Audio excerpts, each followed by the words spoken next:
Estamos con Sergio Federovisky, que hasta hace muy poquitos meses era el conductor de Ambiente y Medio y hoy es el flamante secretario de Control y Monitoreo Ambiental del Ministerio, iba a decir Secretaría porque hasta el año pasado era la Secretaría de Ambiente y hoy es el Ministerio de Ambiente de la Nación. Hola Sergio, ¿cómo estás? Hola Gaby, ¿cómo están? Muy bien, muy bien. Acabamos de escuchar la presentación del programa, tenemos este primer programa en Canal 9, y hablaba de algunas situaciones que estamos viviendo con respecto a la pandemia y el medio ambiente.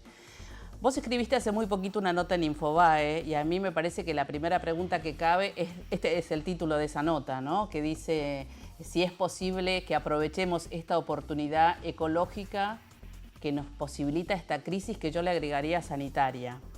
Todo tuyo. Muchas gracias.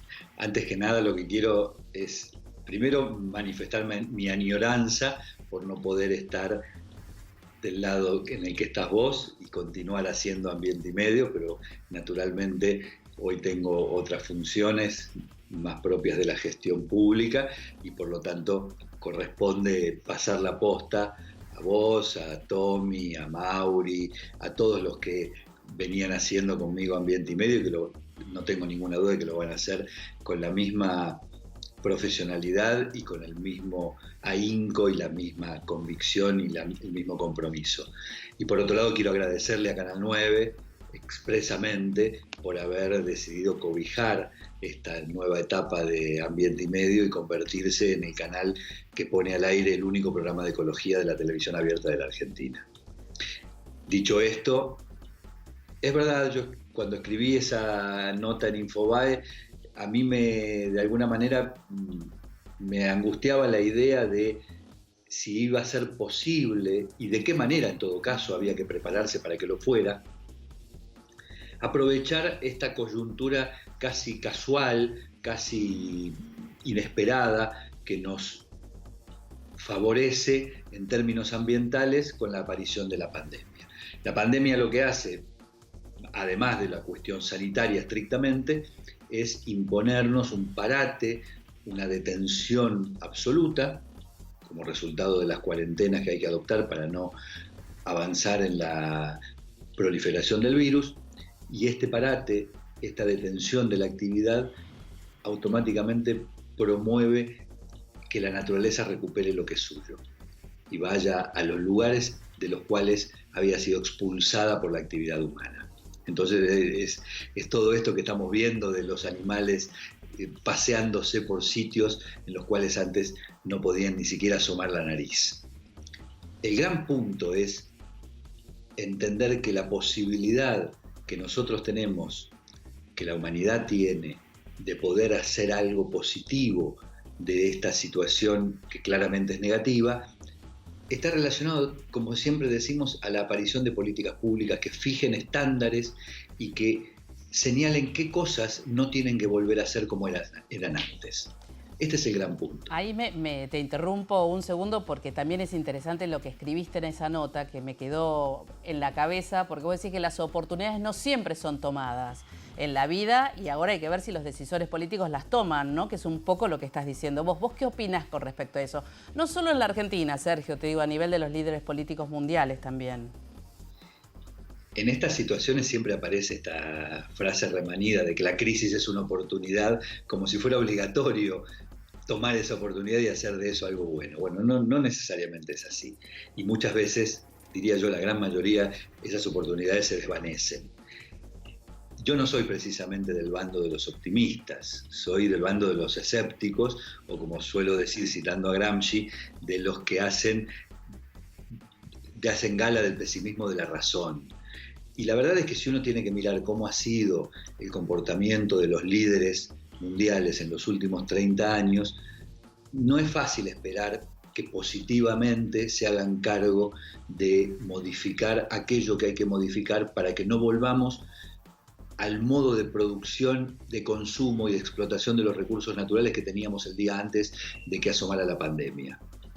Y la verdad es que no necesariamente vamos a volver siendo mejores una vez que la pandemia haya pasado. Es más, yo creo que existe una alta probabilidad de que en aras de recuperar el tiempo económico perdido, en aras de dotar a la población de aquellos elementos económicos que debió abandonar a lo largo de la pandemia. Por el contrario, es bastante factible que se instale la idea de que hay que producir más y que no importa a qué costo. Claro, para recuperar el tiempo perdido, digamos, ¿no? Por ahí piensa en eso. Y eso es lo que hay que combatir. Eso hay que combatirlo no solamente desde lo discursivo, sino desde las políticas públicas. ¿Y a qué me refiero cuando hablo de políticas públicas en este plano? Me refiero a que, por ejemplo, los estados, todos, y también el conjunto de los estados, Naciones Unidas, debieran estar pensando en este momento de qué manera aprovechar positivamente los cambios culturales que impuso la pandemia para mantenerlos a lo largo del tiempo lo más que se pueda y reducir el impacto ambiental. Voy a citar un ejemplo. En estos días todos estamos tan efusivos con el uso de todas estas tecnologías que nos permiten hacer lo que ahora se llama el teletrabajo. La verdad es que podríamos pensar los distintos estados cuánto de la actividad estatal puede a partir de ahora manifestarse o producirse de manera sistemática y permanente a través del teletrabajo. ¿Es necesario que todos vuelvan a las oficinas? Porque si no todos vuelven a las oficinas y mantenemos un porcentaje alto de teletrabajo, para lo cual hay que tomar una decisión política e institucional, indudablemente va a haber menor uso de transporte, menor contaminación, menor huella de carbono y todo lo positivo que trae que muchos puedan permanecer trabajando en sus casas. ¿Vos creés, Sergio? Voy un poquito hacia atrás, es interesante lo que decís vos, ¿no? De seguir con este teletrabajo, con esta modalidad que finalmente también resulta cómoda, no es tan complicado hacerlo y no tuvimos que acostumbrar. La verdad que todo el mundo se tuvo que acostumbrar a esto, las clases virtuales, los chicos fuera del aula, pero en el aula también. Vos como secretario de una entidad pública desde el exterior trabajando y haciendo, y lo mismo que el presidente y todos los ministros. Pero te quiero ir un poquitito hacia atrás con respecto a lo que vos decías de los líderes políticos. ¿Vos crees que ellos entienden de alguna manera la relación directa que hay entre destruir la naturaleza y esta pandemia, o les pasa como por el costado esto que se viene reclamando hace muchos años, ¿no? Del cuidado de los recursos naturales, del cuidado de todo lo que tiene que ver con el medio ambiente que nos rodea? Si me tengo que guiar por la conducta de estos líderes, insisto, en los últimos 30 años, seguramente la respuesta es no. Pero también es cierto que está empezando a aparecer cierta sensibilidad de parte de algunos líderes en el sentido de interpretar que la pandemia es una especie de llamado de atención respecto de la necesidad de sobrellevar nuestra vida con otros valores. Y cuando hablamos de la cuestión ambiental estamos hablando de valores. De hecho, a mí me llamó muchísimo la atención que el presidente Alberto Fernández, en el mismo momento en el que puso en marcha la cuarentena, en un diálogo a través de esta vía también con los líderes del G20, planteó que esta era la oportunidad, tal como lo venía señalando el Papa, para instaurar nuevos valores de solidaridad, nuevos valores de vínculo con el otro y también nuevos valores de vínculo con la naturaleza. Entonces, es muy probable que la cuestión de los valores nos pese de algún modo positivo a la hora de salir de la pandemia y que cuando miremos hacia atrás no querramos ser los mismos que éramos antes. Pero para eso hay que darle contención, hay que darle la posibilidad de que todos nosotros no solamente lo resolvamos individualmente, sino que encontremos la manera de canalizarlo. Por eso insisto siempre con lo de las políticas públicas.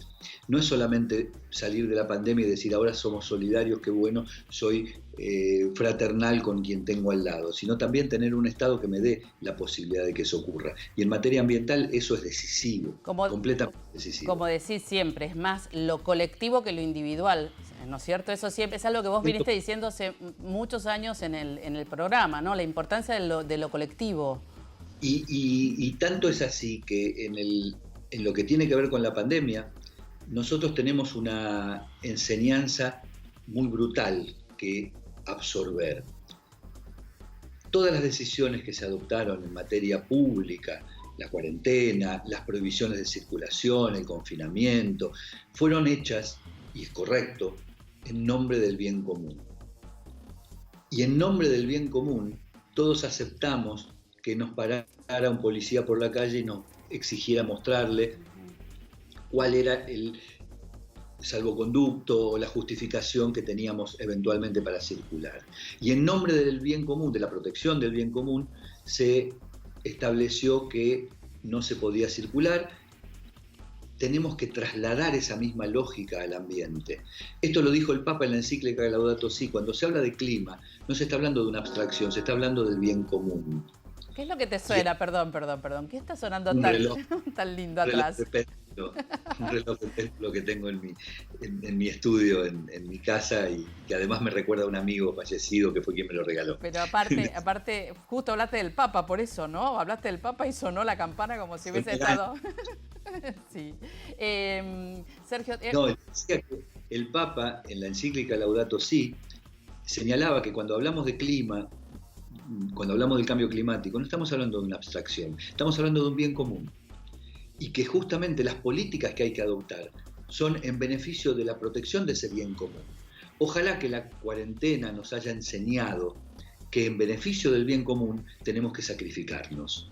No necesariamente perdiendo definitivamente todos nuestros derechos ni nuestras posibilidades, pero sí entendiendo que podemos vivir igual de bien, o apenas un poquito peor, pero por ejemplo consumiendo muchísimo menos, dañando muchísimo menos al ambiente, etcétera, etcétera. El otro día escuchaba un economista que decía, no sé bien de qué nos quejamos, porque ahora estamos consumiendo exactamente lo que necesitamos, por lo tanto no debiera haber un problema económico. Bueno, más allá de que era una especie de broma que hacía, lo cierto es que hoy estamos viendo cómo la sociedad puede seguir funcionando en otro ritmo, con una ralentización de sus actividades y sin un impacto tan brutal como el que teníamos antes de la pandemia. Esto también tiene que ser una enseñanza. Así es, bueno, hemos charlado, ya se pasaron como 15 minutos, Sergio. Podríamos seguir charlando mucho tiempo más, pero tenemos que dar paso a otras secciones y algunas otras cosas que vamos a presentar en este primer programa. Pero ya es hora que programa, ¿no? Ya es hora que arranque el programa, pero más allá de eso, quiero preguntarte una última cosa, si que tenés ganas de ahondar un poquito en qué es lo que están haciendo desde vos como secretario de Control y Monitoreo Ambiental, aunque sea algunas pastillitas y algunos bullets, como se dice, que me cuentes qué es lo que empezaron a hacer, y por supuesto te vamos a molestar muchas veces, sabelo, ¿eh? ¿Estés de acuerdo o no? Sabelo nomás. Me interesa señalar un par de cosas. Una tiene que ver, está relacionada directamente con la situación actual, la situación de la pandemia, y es la política muy estricta que estamos llevando desde la Secretaría de Control y Monitoreo Ambiental del Ministerio para estar preparados como país para la eventualidad de que exista un desborde en la pandemia y tengamos una excesiva cantidad de residuos patogénicos que tratar. El Ministerio de Ambiente es la autoridad de aplicación de la ley de residuos peligrosos y patogénicos. Y estamos muy conformes porque del mismo modo en que el gobierno nacional se anticipó en la medida de lo posible a adoptar la cuarentena para no esperar que lo peor de la pandemia arrasara, del mismo modo nosotros podemos decir con bastante certeza y tranquilidad que hemos dispuesto todos los dispositivos como para, en el caso de que crezca voluminosamente la cantidad de residuos patogénicos, poder afrontar esa situación. Solo para que te des una idea de qué estamos hablando o de qué podríamos estar hablando, en España, en apenas 15 días del mes de marzo, se produjeron, como resultado del coronavirus, tantos residuos patogénicos como en todo el año 2019. Qué número, ¿eh? Qué número y qué tranquilidad nos das contando esto sobre algo que no tenemos mucha idea.